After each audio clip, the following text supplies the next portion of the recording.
Hello, and thank you for joining me. I'm Mbaya, and this is Recap, a look at the week's top PC announcements, news, and releases, and finishing up with a discussion about the Stanley Parable and why I haven't yet played The Walking Dead. Epic Games have announced a new game called PARAGON. The problem is, that's kind of all they've done. If you head to playparagon.com, you'll be told you can discover a new hero each week and unlock in-game items.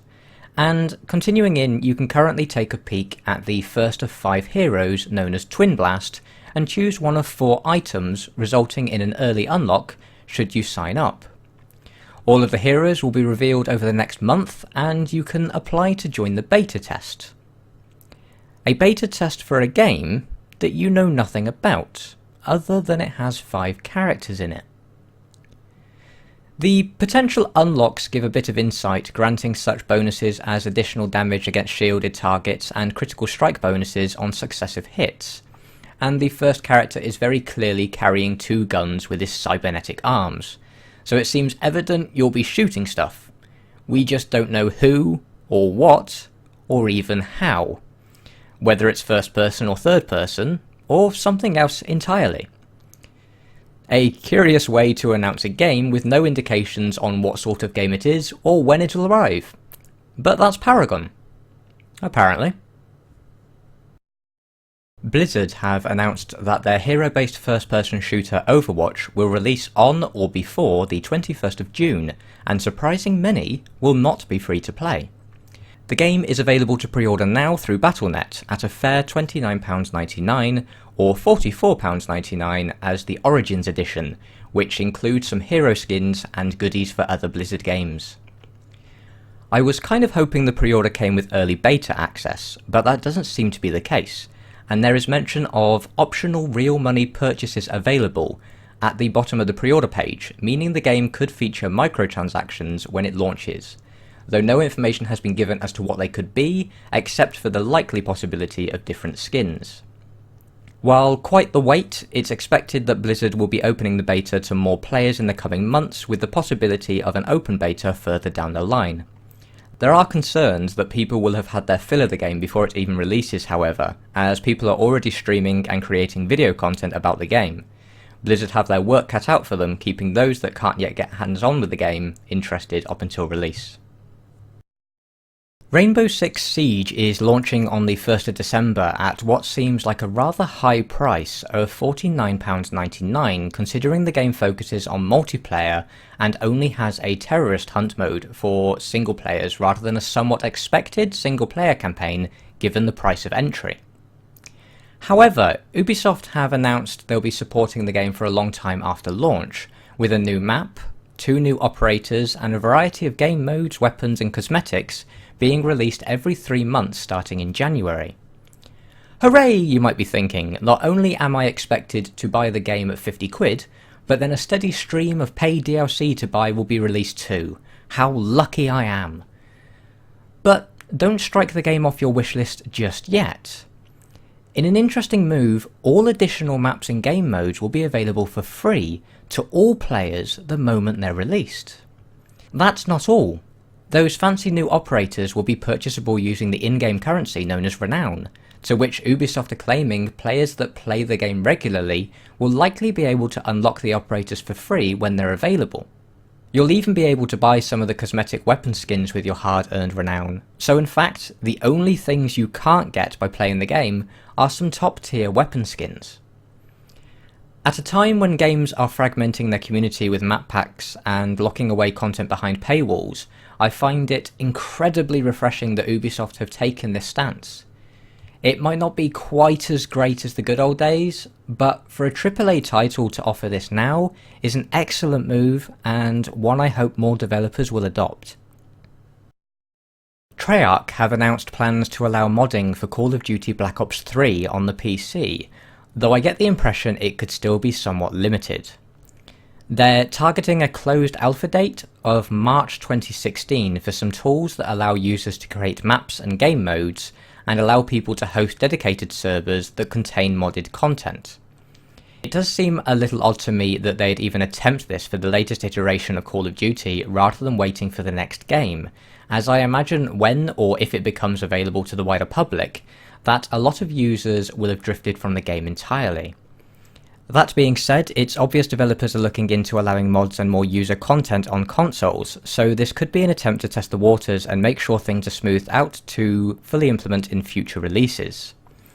It seems developers are finally getting more and more invested in the potential behind user-created content, so it's likely that greater effort will be taken to provide tools so that average users, and not just mod makers, can start tinkering about, and while it might not be as free reign as some would like, it's a step in the right direction. Arrowhead Game Studios, the developers behind Magicka and possibly ruined friendships due to accidental team kills, are at it again and have announced Helldivers will land on PC sometime next month. Helldivers, of course, being the hardcore cooperative twin-stick shooter that was once a PlayStation 4 exclusive, and a game I have very much wanted to play for a while. You join up with your friends both online or locally as you attempt a series of objectives, while withstanding an alien onslaught through procedurally generated levels over what hopes to be around 100 hours of explosive gameplay. I'm genuinely excited to get my hands on this, with its pleasing art style and Starship Troopers-like feeling. There's no word on a day of release or price, but I can't wait. After receiving some feedback during their closed beta, Gearbox have decided to push back the release of BATTLEBORN, their upcoming single-player, cooperative and competitive hero-based shooter, by a pretty substantial 3 months. The new release date is the 3rd of May, with an open beta planned sometime before launch, nudging them slightly closer to the launch window of Overwatch, possibly their strongest competitor. I'm a big fan of Plants vs Zombies and a lover of shooters, so when EA announced Plants vs Zombies Garden Warfare, I was rather intrigued. I gave it a go at launch, and while nicely made and bursting with character, I grew bored of it quite quickly. There wasn't much chatter about the game, and I assumed it was somewhat of a failed experiment, but seemingly it was popular enough for a sequel, which has now been given a release date of the 25th of February. The game features up to 24-player competitive play, a return of its cooperative mode, 12 maps and 14 character classes, and is available to pre-order through Origin for a rather wilt-inducing £49.99. The Banner Saga 2, stoic sequel to the well-received turn-based tactical game, is now expected to release sometime in the first quarter of next year.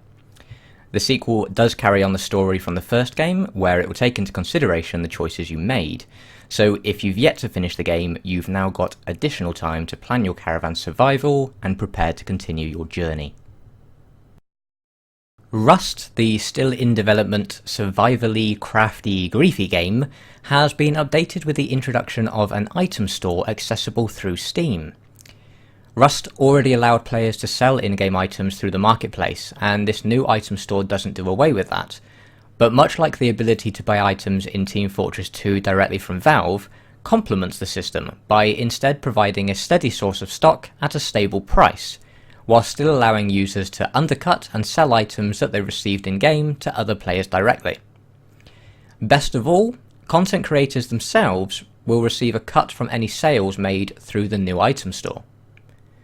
While I dislike microtransactions, it seems like an interesting way to add to the existing ecosystem without taking away anything from current users, and could mean a regular stream of both content and revenue for the game's developers. Sword Coast Legends promised to be a return to form, offering a compelling and complex RPG, and seemed to disappoint a great many of its players by instead offering a more simplistic action RPG style game than the CRPG many had hoped they'd get. But it seems developers N-Space are putting their feedback to good use and attempting to win over players with the addition of fixes and new content over the next couple of months. Most interestingly of which is the introduction of mod support planned for December, giving users a tile-based level editor, access to branching dialogues, and allowing users to tinker with a variety of the game's systems.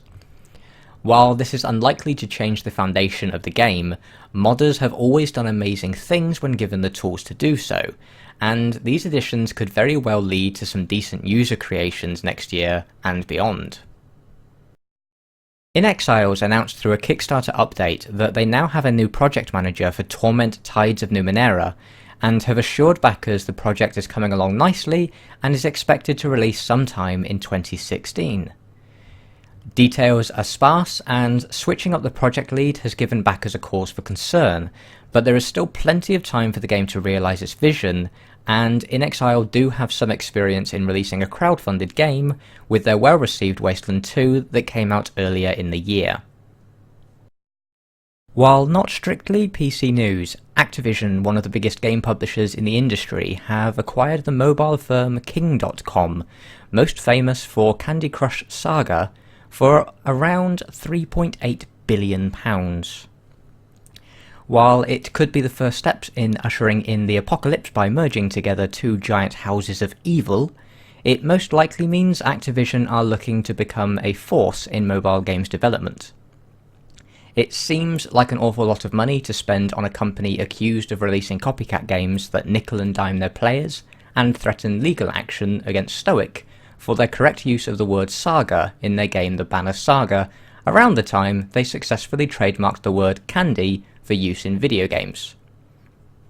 It also seems the company may have peaked and are now seeing profits and user retention fall. It might not just be about their game library and daily profits, however, as the acquisition will also give Activision access to many years' worth of data collection and some very experienced staff as they look towards the future. There certainly might not be any cause for concern as a PC gamer, but obviously many of us generally dislike the gaming landscape and payment models on mobile devices, and with recent successes such as Bethesda's Fallout Shelter game, there are growing concerns that money will be taken out of risky AAA PC and console titles, and funds being redirected into shallower mobile experiences in hopes of greater profit margins. Of course, like them or loathe them, Activision have been responsible for many great PC games over the years, and perhaps their knowledge of providing core game experiences means we could see more engaging mobile games in the future. With the news that some people are still experiencing issues with Batman Arkham Knight, Warner Bros. Interactive Entertainment are providing refunds for PC users until the end of the year, regardless of hours played. They have also said that they will continue to address any issues they can fix, but worryingly have stated they shall talk about issues which they cannot.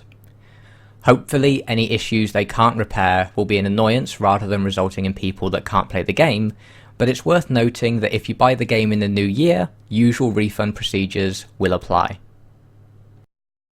Konami have closed down its Los Angeles-based studio that, according to the official statement, contributed to the development of Metal Gear Solid 5 and the Metal Gear Online component that has yet to release on PC. Konami have reaffirmed that Metal Gear Online is still on schedule to release for PC in January and will continue supporting the game from its Japanese studios. Anno 2205, the latest in the long-running series of economic management and expansion games, has released to a somewhat mediocre reception. The latest game sees you managing multiple cities across different zones and eventually a colony on the moon, as you attempt to satisfy ever-increasing demands for goods and resources. The game is looking great, but at launch users are experiencing frame rate drops, and even some powerful machines are struggling under the weight of the end game. Apparently, the game is a step back in complexity, instead opting for accessibility that has left some users feeling a bit shortchanged, not helped by the pretty hefty price tag of £49.99. I appreciate that developers have bills to pay and we're seeing an increase to release prices on PC across the board, but that does seem a little on the steep side, especially when this month we see mega titles such as Fallout 4 and Call of Duty Black Ops 3 launch at £39.99. They almost certainly add higher development costs, but also have to make profits over their marketing budgets as well. Now, of course, those games will reach larger audiences, making them more likely to see profits, but from a personal point, I feel £49.99 is just too costly. At £25, I'd have considered a purchase on release, but will now likely wait until it drops into the £15 range if it happens to go on sale in the future. and while I don't have access to their data to see if a high launch price pays off in the long term, I can easily see that they will have ended up with at least £10 less from me as a single customer, and likely many others with the same mindset. It's worth noting that perhaps this is purely a numbers game. There are people out there that will pay a premium at launch to play their favourite games, and because of the prevalence of mega sales, companies are looking at what they hope to price their games at during sales spikes, taking into consideration 50 or 75% off discounts. So losing a few sales at launch may result in a less impressive first month statistic, but yield higher financial returns in the long run. All being said, it's still a hard sell when the likes of Banished and Valhalla Hills are available at around £15, and while smaller indie games tend to appeal to the same market. Call of Duty Black Ops 3 has released and drastically changes things up by adding a slightly higher number to the game's title. Alright, that's a little bit harsh. Truth is, I enjoy most Call of Duty games. They don't reinvent the wheel, the campaigns are more about explosive set pieces than telling a cohesive story, and they're certainly nothing like the original emotional, grounded titles. But by and large, I find them enjoyable, well made, and suitably padded with content. This release has been developed by Treyarch and has received an extended development time of 3 years, and the team have used that time to implement a full 4-player co-op campaign, and of course, being Treyarch, their latest take on the well-received Zombies mode. The story of Black Ops 3 takes place in a future setting where military robotics are deadly refined tools, and soldiers are blurring the lines between man and machine, utilising intelligence networks and enhanced biotechnology to overcome their enemies. Each of the 3 game modes has its own progression system, and the title sees the introduction of new movement mechanics, which will remind people very much of Titanfall with its speedy pace and fancy wall running. Truth be told, I might be giving this one a miss, at least at launch. The co-op campaign sounds like it could be enjoyable, and while I'm usually terrible at it, the Zombies offering is pretty enticing. But I had a play of the multiplayer beta and felt a little bit underwhelmed. I think that perhaps they need a bit more space between releases. As it stands, I think I've still had my fill of explosive whack-a-mole and ADS gameplay from the last Call of Duty. If you are interested though, be warned, many users are experiencing graphical issues, frame rate drops, and crashes. Treyarch are aware and working to fix the problems, and it doesn't seem to be quite as messy as the Batman Arkham Knight release. But having another high-profile title launch on PC in such a state is disappointing for all involved. An expansion pack for Age of Empires II is available now, and apparently I've gone back to the year 1999. A simpler time as the world discovers bullet time, Ensemble Studios make amazing RTS games, and Christina Aguilera isn't dirty. Wait a moment. The expansion is by developers Forgotten Empires and is in fact for the fancy re-release Age of Empires II HD. Age of Empires II HD, The African Kingdoms, is available at just under £7 and brings with it 4 new civilizations, 4 brand new campaigns, and a couple of new technologies. Pretty amazing that such an old game is receiving brand new content after all these years. It might not be a brand new Age of Empires title, but it is more of a good thing that fans will likely not want to miss. Logic artists have released their espionage title Clandestine, and while there are certainly prettier games available, this one has an interesting appeal. It's an asymmetrical cooperative game where one player controls a Splinter Cell-esque operative on the ground, and the other focusing on intelligence and hacking by providing Overwatch.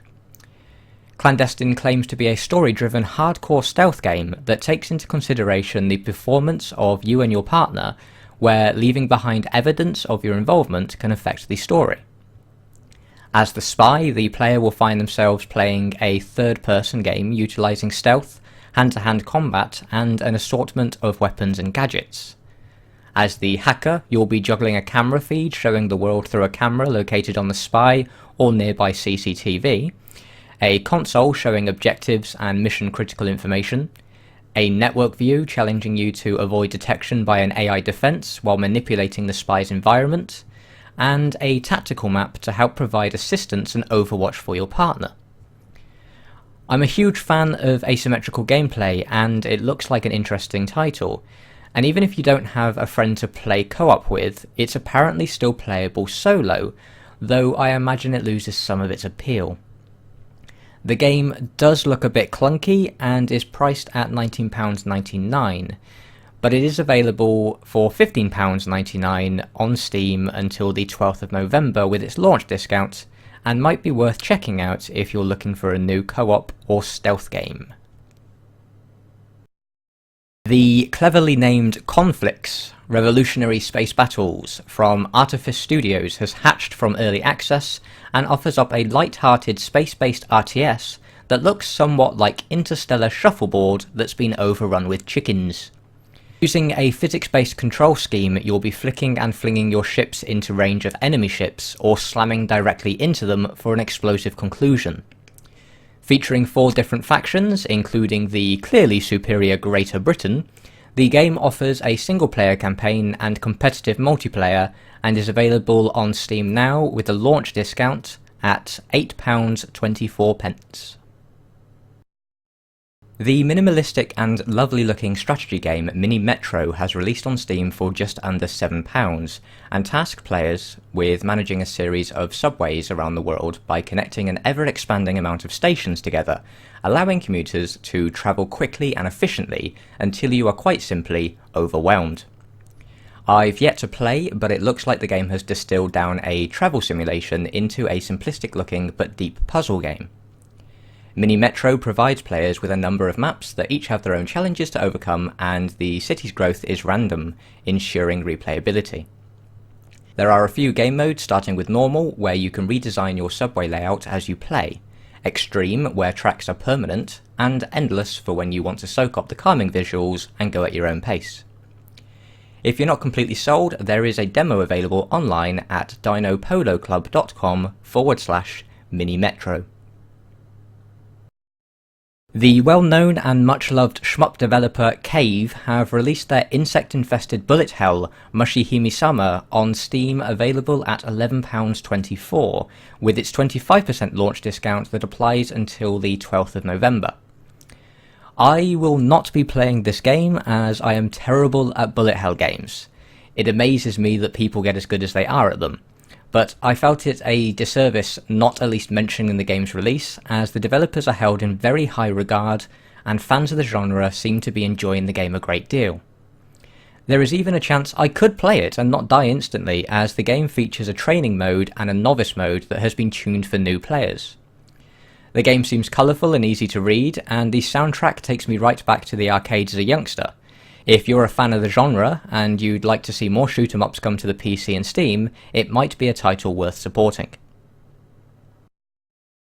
Considering he's the world's fastest hedgehog, it certainly took a while for Sonic's Wii U title to reach the PC. Sonic Lost World seems to be Sega's attempt at a largely 3D platformer influenced by Mario Galaxy, and while the game certainly looks and sounds like the Sonic we know and love, it seems he's getting on a bit and isn't as fast as he once was, with exploration appearing to be more important this time around over breakneck speeds. The story sees Sonic teaming up with his nemesis Dr. Robotnik, or Dr. Eggman if you prefer, after creatures known as the Deadly Six pose a greater threat to everyone and must be stopped. I've never been impressed by the 3D platforming sections in Sonic games, but I grew up playing the Mega Drive titles, and while not as close to my heart as Mario, there's something about hearing the collecting of rings that I find very hard to resist. The game is available now on Steam for £19.99, but I wouldn't rush to buy it. Recommended by a friend, I finally got around to playing the Stanley Parable this week, and a first for many years, started off with the demo. I had heard the demo was standalone and complemented the main game rather than spoiling it, and was absolutely blown away. While fairly brief, it felt like a very personal experience, as if a developer had watched how I played games and whipped up something for me to experience, channeling one of my favourite stories being The Hitchhiker's Guide to the Galaxy, and merging it with my love of game design. The writing and narration was outstanding and genuinely had me laughing out loud, something I usually find myself doing watching my favourite stand-up comedians rather than the slight chuckles I do while gaming. Unlike the main game, it's a more linear experience, though also tackling a slightly different subject, leaning more towards what a demo needs to do to sell you the real deal. If you've not played it, I absolutely recommend rushing off to download it, even if you played the full game. And the reason is simple. I actually think I preferred the demo to the game. That isn't to say the Stanley Parable is bad, because it's great and I enjoyed my time with it, but it's also a slightly different experience.